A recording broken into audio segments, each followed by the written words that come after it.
Innal hamdalillah alladzi ahyana ba'da ma amatana wa ilaihi nusyur. Asyhadu an la ilaha illallah wahdahu la syarika lah wa asyhadu anna Muhammadan abduhu wa rasuluh. Allahumma shalli wa sallim wa barik ala nabiyil karim wa ala alihi wa ashabihi wa man tabi'ahum bi ihsan ila yaumiddin. Allah Ta'ala fil Qur'anil Karim, a'udzu billahi minasyaitonir rajim. Bismillahirrahmanirrahim. Ahasiban nas ayusraku ayyaqulu amanna wa hum la yaftanun. Apakah manusia itu menganggap mereka dibiarkan mengatakan kami beriman padahal mereka belum diuji? Bapak-bapak, ibu-ibu, kaum muslimin dan muslimat yang subuh yang dimuliakan Allah, kembali kita bersyukur kepada Allah. Alhamdulillah, pagi hari ini Allah kembali memberikan kita kesempatan untuk beribadah dengan melangkahkan kaki ke masjid. Mudah-mudahan kita berharap bermohon kepada Allah, Allah menerima dan membalas amal ibadah yang telah dan yang akan kita laksanakan. Amin ya rabbal alamin. Salawat dan salam kita sampaikan kepada Nabi kita Muhammad Rasulullah sallallahu alaihi wasallam. Bapak Ibu Allah, kita kembali melanjutkan pembicaraan kita malam tadi tentang tanda-tanda iman yang sedang melemah. Bapak Ibu Allah, untuk mengukur, menilai, menakar apakah kita berada dalam posisi iman yang lemah atau tidak, sebetulnya tidak begitu sulit. Tidak begitu sulit. Caranya bagaimana? Ketika perasaan malas beribadah menjangkiti kita, maka itu tanda ketika saat itu iman kita dalam keadaan lemah. Jadi kalau ada perasaan malas beribadah itu menghampiri kita, maka jangan kita perturutkan, jangan kita hiraukan, tapi mesti kita lawan. Dan siapapun kita pasti akan merasakan itu. Ada kalanya di antara kita malas untuk ke masjid. Ada kalanya di antara kita dijangkiti penyakit malas baca Al-Quran. Ada di antara kita kadang berzikir pun tidak serius. Dan itu akan terus. Sebab yang namanya syaitan, dia ingin kita menjadi orang yang salah, bukan menjadi orang yang saleh. Jadi setan ingin kita menjadi orang yang salah, bukan orang yang saleh. Seperti kita sampaikan malam tadi, dia akan selalu membisikkan, dia akan selalu mengganggu, dia akan selalu mencoba menghilangkan amal-amal ibadah yang pernah kita laksanakan. Bapak Ibu Allah yang dimuliakan. Kemudian tanda iman kita sedang lemah itu adalah ketika orientasi sasaran keinginan kita adalah selalu dunia. Itu tanda iman kita lemah. Padahal Allah sudah mengatakan dalam Al-Quran, wal akhiratu khairul laka minal ula. Di ayat yang lain dikatakan oleh Allah, wa mal hayatud dunya illa mata'ul ghurur. Dunia itu hanya senda gurau. Dunia itu hanya sementara. Dunia itu hanya tempat persinggahan. Dan akhirat kata Allah jauh lebih baik daripada dunia. Nah, ketika orientasi seseorang itu hanya mengejar dunia, lalu dia melupakan Allah atau menyampingkan Allah, maka ini menyebabkan imannya jadi lemah. Sebab tujuan akhir dari kehidupan ini sudah dia abaikan. Padahal orang yang orientasinya dunia itu bapak dan ibu, dia tidak sadar kalau yang dia cari itu semuanya adalah milik Allah. Allah yang memberikan rezeki, Allah yang memberikan kehidupan, Allah yang memberikan apapun yang kita inginkan, dan Allah yang menguasai semua itu. Lalu ketika dia berpaling dari Allah, maka yang rugi dia sendiri. Ada orang yang mati-matian mencari jabatan, sampai menghalalkan segala cara supaya mendapatkan yang namanya jabatan. Padahal jabatan itu hanya sebentar. Kita melihat ada orang yang kemarin dipuja-puja, begitu turun tidak ada harganya di hadapan orang lain. Kenapa? Karena yang dicari adalah dunia. Orientasinya itu adalah dunia. Ada orang yang kemarin disanjung-sanjung, dipuja-puja, hari ini tidak dicari tentang, tidak didengar orang. Bapak Ibu Allah, Al-Quran mengajarkan kepada kita supaya kita tidak terfokus kepada dunia, tapi berfokuslah kepada akhirat. Jadikan akhirat itu yang menjadi utama bagi kita. Jadikan akhirat itu sebagai sasaran akhir. Ke situ kita menuju, ke situ kita akan pergi. Kita melihat orang-orang yang dalam hatinya, dalam pemikirannya adalah bagaimana mencari redha Allah. Hidupnya jauh lebih tenang, hatinya jauh lebih bahagia dibandingkan dengan orang-orang yang dalam pikirannya itu adalah mencari dunia atau keridhaan dari manusia. Bapak Ibu Allah,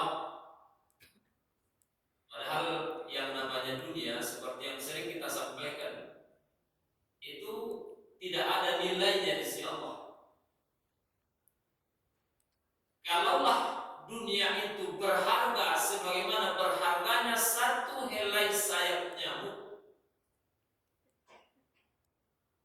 baralah balinyo sayap nyamuk itu Bapak Ibu. Kalau Bapak Ibu dikasih orang sayap nyamuk, berapa Bapak Ibu mau beli? Ditimbang bunda alubaritnya itu. Nah, jadi kalau berhargalah dunia ini sebagaimana berharganya satu helai sayap nyamuk, maka tidak akan diberikan dunia ini kepada orang-orang yang ingkar kepada Allah. Jadi dunia ini tidak ada nilainya, tidak ada harganya di sisi Allah Subhanahu wa Ta'ala. Lalu kenapa itu yang dikejar? Kenapa itu yang mati-matian tanpa menghiraukan hal haram, tanpa memikirkan ini benar atau salah? Padahal lagi-lagi pahala yang Allah janjikan itu di akhirat adalah pahala yang kekal dan abadi, pahala yang tidak akan pernah putus-putus. Falahum ajrun ghairu mamnun, akan diberikan kepada mereka itu, kata Allah, pahala yang tidak akan pernah putus-putusnya. Jadi yang melemahkan iman itu adalah ketika berorientasi dunia. Sekarang bagaimana cara kita mensiasati supaya pikiran kita tidak selalu memikirkan urusan dunia? Pertama kepada Imam Allah adalah ingat, lagi-lagi ingat, kehidupan ini pasti berakhir. Yang kita cari mati-matian, yang kita kumpulkan mati-matian itu pasti akan kita tinggalkan. Apapun yang kita miliki di dunia ini pasti akan berpisah dengannya.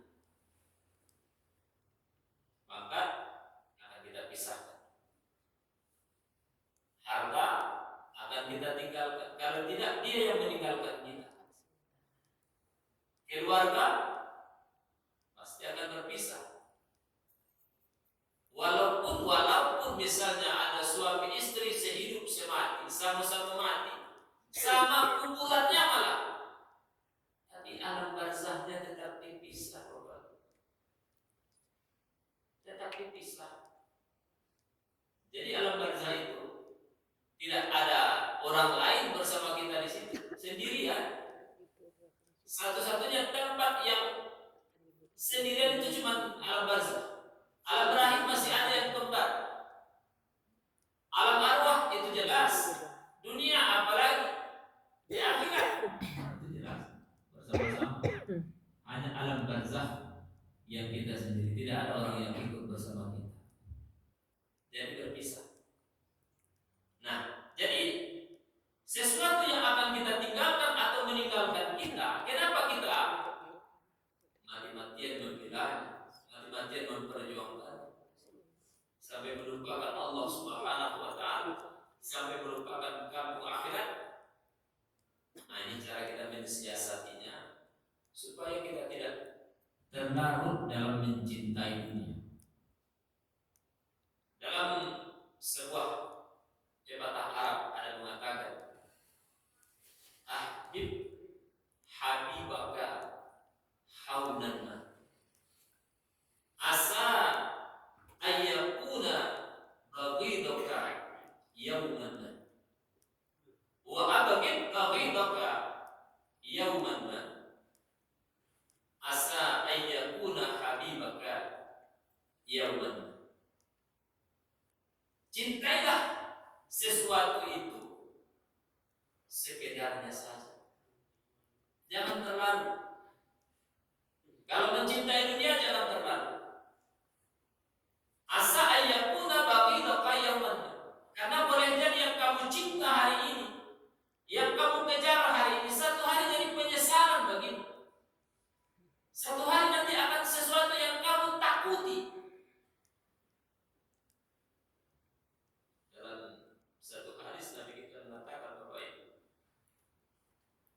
Penyesalan terbesar yang akan dirasakan oleh manusia nanti adalah penyesalan yang para pemimpin. Jadi para pemimpin itu nanti paling menyesal di akhirat. Bahwa kok mau ditudin memimpin, bahwa kok sampai yang mau terambisi untuk jadi pemimpin.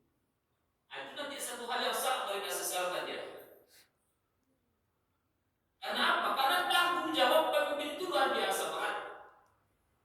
Jangankan memimpin masyarakat yang banyak, jadi pemimpin sholat saja itu berat. Seperti kita sampaikan malam tadi, Bapak Ibu. Umar bin Khattab pernah berkata, kalau ada satu ekor onta yang terperosok masuk lubang di Madinah, maka dia akan diminta tanggung jawab oleh Allah Subhanahu wa Ta'ala. Karena jalan itu tanggung jawab pemimpin. Tapi kenapa tidak diperbaiki?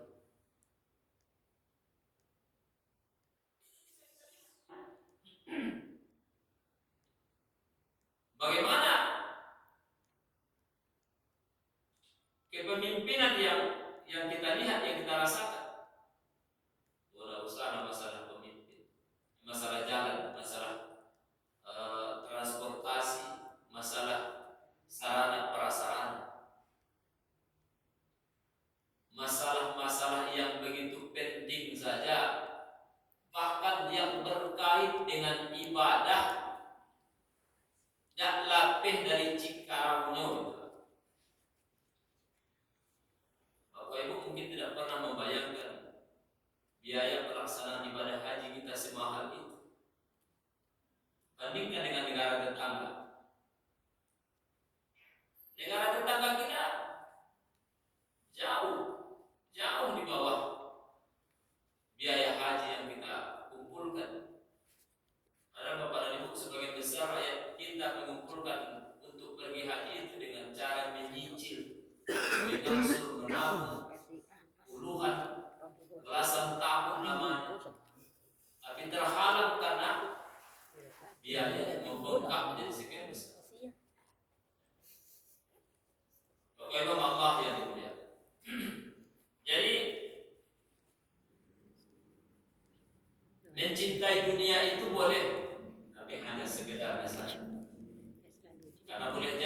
suatu hari nanti yang kita cintai hari ini nanti jadi penyesalan bagi kita di akhirat.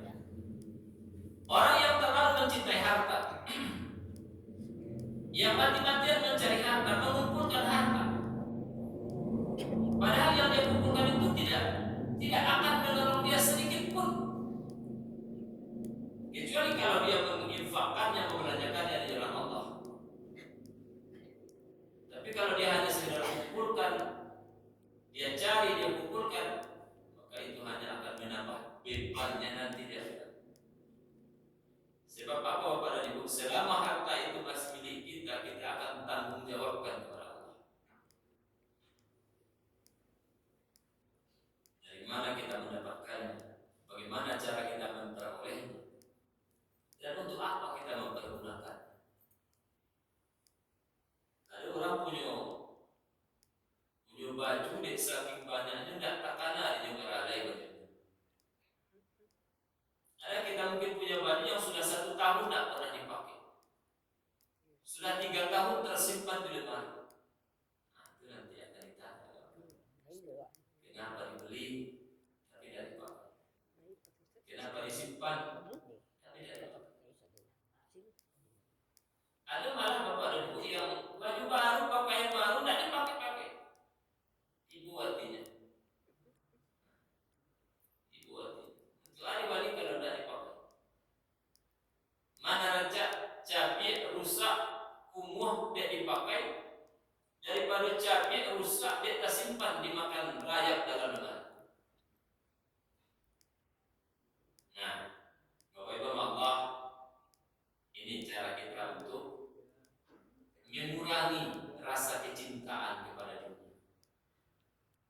Nah, yang berikutnya, tanda iman kita lemah, yakni memperturutkan hawa nafsu.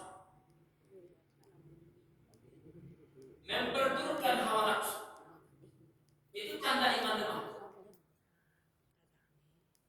Jadi ketika seseorang berada dalam posisi imannya lemah, imannya jatuh, dia cenderung memperturutkan hawa nafsu tanpa banyak pertimbangan. Bapak Ibu Allah, dalam Al-Quran dikatakan oleh Allah, innan nafsa la ammaratun bisu. Hawa nafsu itu kata Allah itu mengajak, mendorong atau cenderung kepada keburukan. Jadi apapun ibadah yang kita lakukan sebetulnya tidak disukai oleh hawa nafsu. Sholat tidak disukai oleh hawa nafsu, apalagi subuh. Peraturan hawa nafsu kini kuna lama Pak Agil, Bapak Ibu. Nah, lalu ada tak pemeraton tak ya? Ada menonton TV. Itu kan ada hawa nafsu seperti itu. Jadi ibadah apapun tidak diinginkan oleh hawa nafsu. Puasa, oh tidak boleh lagi, tidak diinginkan oleh hawa nafsu. Berinfak, bersedekah, berzakat, itu tidak diinginkan oleh hawa nafsu. Yang diinginkan oleh hawa nafsu adalah menumpuk-numpuk, menambah-nambah, mencari harta sebanyak-banyak, bukan membelanjakannya di jalan Allah. Haji itu tidak diinginkan oleh hawa nafsu. Nah, jadi apapun ibadahnya, hawa nafsu tidak menginginkan. Makanya kata Allah, inna nafsa la'ammaratun bisu. Hawa nafsu itu mengajak atau mendorong atau kecenderungan itu kepada keburukan. Nah, ketika orang memperturutkan hawa nafsu, maka jelas imannya akan melemah. Sebab antara bisikan setan dengan bisikan malaikat,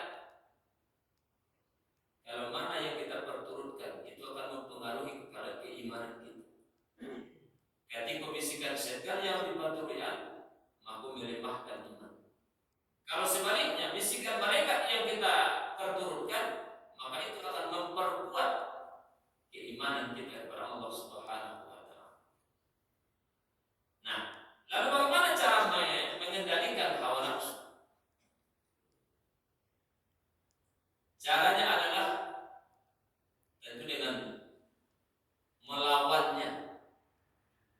Kalau hawa nafsu kepada harta, apa cara melawannya? Banyak silakan.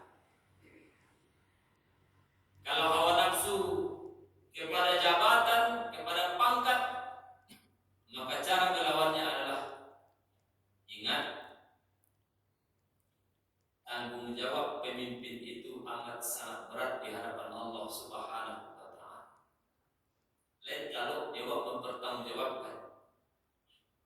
Kalau lain kalau silakan. Tapi kalau tidak, pikir-pikir dulu.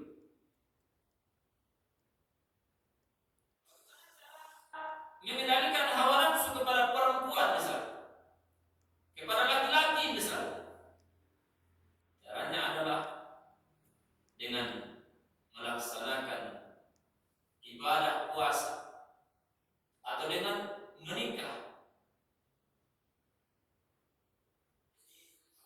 Bukan sesuatu yang harus kita perturutkan, tapi mesti kita kendalikan supaya di dalam kehidupan ini Bapak dan Ibu kita tidak diatur, tidak diperbudak oleh hawa nafsu. Nah, kemudian yang kedua, bagaimana cara kita mengendalikan hawa nafsu itu adalah dengan mengingat balasan yang akan Allah berikan kalau kita memperturutkan hawa nafsu di dunia. Kenikmatan apapun di dunia ini semuanya serba terbatas. Kenikmatan apapun kalau kita perturutkan hawa nafsu di dunia itu amat sangat sedikit, tidak seberapa jika dibandingkan dengan kebahagiaan yang Allah janjikan nanti di akhirat. Itu yang kita ingat Bapak. Amuhalu awak mengejar kenikmatan sebentar, sementara kita diberikan azab oleh Allah di akhirat nanti. Seperti maaf sekali lagi, pemerkosa misalnya. Pemerkosa itu kenikmatannya sebentar, tapi azabnya bukan cuma di dunia, akhirat juga. Nah, berapa banyak yang kita cari dan contoh-contoh serupa itu memperturutkan hawa nafsu. Mabuk, ya, minuman keras, nikmatnya cuma sebentar, tapi efeknya, pengaruhnya, Masya Allah. Apalagi dengan yang namanya narkoba, itu kenikmatannya cuma sebentar, tapi akibatnya seumur hidup malah. Aku terkadang ada buka TikTok. Ustaz Jeffrey Al-Bukhari dulu pernah berkata, ya, ketika dia mantan pecandu narkoba, lah jadi ustaznya, yang dorongan untuk memakai narkoba itu selalu ada. Walaupun dia sudah tahu hukumnya, sudah dia tahu sanksinya, sudah tahu dia akibatnya, sudah dia rasakan malah akibatnya, tapi dorongan itu tetap ada, tetap kuat. Jadi Bapak Ibu Allah, itulah yang namanya hawa nafsu. Jadi memperturutkan hawa nafsu itu akan melemahkan iman. Bapak Ibu Allah yang dimuliakan, sekarang bagaimana cara kita meningkatkan kualitas keimanan kita kembali? Kalau iman kita lemah, bagaimana cara kita meningkatkannya kembali? Cara yang pertama tentu adalah dengan banyak bertaubat kepada Allah. Banyak-banyak bertaubat kepada Allah. Allah tidak akan pernah menolak permintaan hamba, permohonan ampun seorang hamba kepada Allah. Tapi Allah tetap akan membuka pintu taubat, membuka pintu maaf yang selebar-lebarnya. Sebanyak apapun kesalahan, sebanyak apapun dosa yang pernah terlanjur kita lakukan, maka bertobatlah kepada Allah.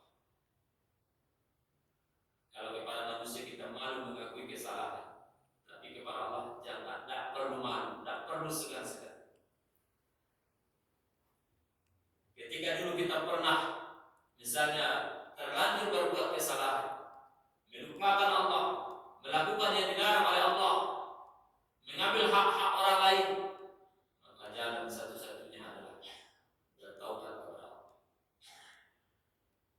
Bukankah istighfar itu menambah keimanan? Bukankah perasaan merasa bersalah kepada Allah itu menambah kepada keimanan? Bapak Ibu Allah, kenapa kita disuruh istighfar setelah selesai sholat? Karena istighfar itu mendekatkan kepada Allah. Jadi kalau ada orang berbuat salah istighfar, itu wajar. Ini tidak. Baru selesai sholat, baru selesai beribadah, disuruh istighfar. Karena istighfar itu mendekatkan diri kepada Allah Subhanahu wa Ta'ala. Nah, kemudian yang kedua Bapak dan Ibu, untuk meningkatkan iman itu, sesudah istighfar, sesudah taubat, perbaiki ibadah. Perbaiki ibadah. Kalau ada orang ingin imannya naik tapi ibadahnya tidak diperbaiki, itu omong kosong. Perbaiki ibadah. Salat diperbaiki. Sering banyak kita ditanya oleh jemaah Bapak Ibu, kenapa kita tidak merasakan nikmatnya salat?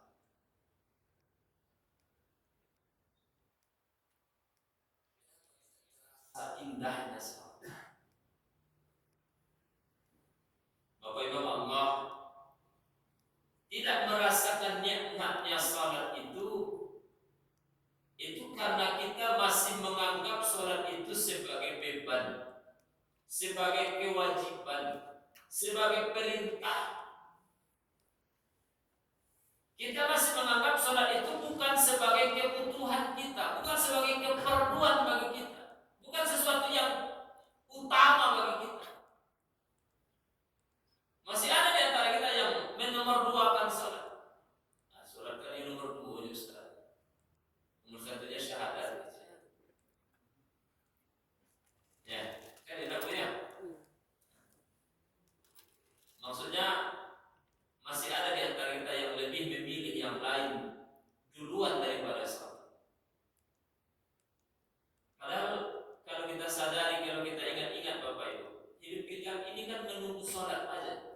Kita bekerja menanti salat. Kita belajar itu menanti waktu salat. Kita hidup ini menanti disalatkan. Jadi hidup kita ini tidak bisa lepas dari yang namanya salat. Jadi jadikan itu yang utama. Artinya sesibuk apapun kita, sepenting apapun urusan kita, jangan sampai mengabaikan yang namanya salat. Sabar insyaallah kenikmatan. Kita akan mendapatkan hikmah kenapa kita salat. Kemudian kenapa kita tidak merasakan nikmatnya salat? Karena kita belum sampai, belum mengerti, belum memahami apa yang kita baca di dalam salat. Mungkin Bapak dan Ibu pasti ada di antara kita yang belum paham kenapa kita mesti baca Al-Fatihah dalam salat. Kenapa mesti itu yang kita baca? Kenapa bukan yang lain? Itu yang pertama kita ucapkan itu apa? Allahu Akbar. Kenapa bukan yang lain?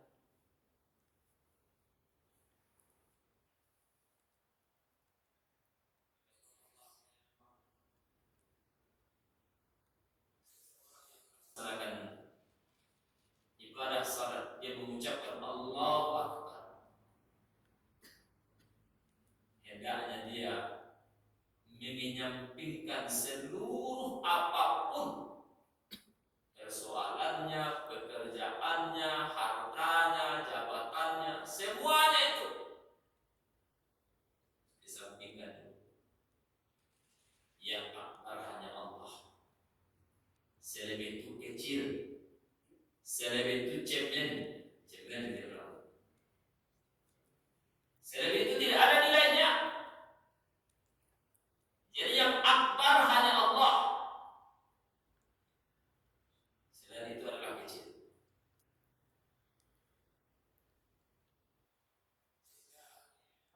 ketika ada urusan yang lain mengganggu ketika kita salat, ingat Anda itu kecil, harta itu kecil, pangkat jabatan itu kecil, yang apa hanya Allah. Nah, ini yang mesti kita pahami dan kita sadari baik. Baru kita merasakan nikmatnya salat. Di samping tentu kita memahami pula apa yang kita baca dalam bacaan salat kita. Ketika kita tidak paham, ketika kita hanya sebatas menghafal, tapi tidak mengerti, tidak memahami, maka yakinlah pada itu salat kita akan begitu saja. Tidak pernah akan ada rasa kerinduan untuk salat berikutnya. Tidak akan pernah ada rasa ingin mengulang lagi salat yang sudah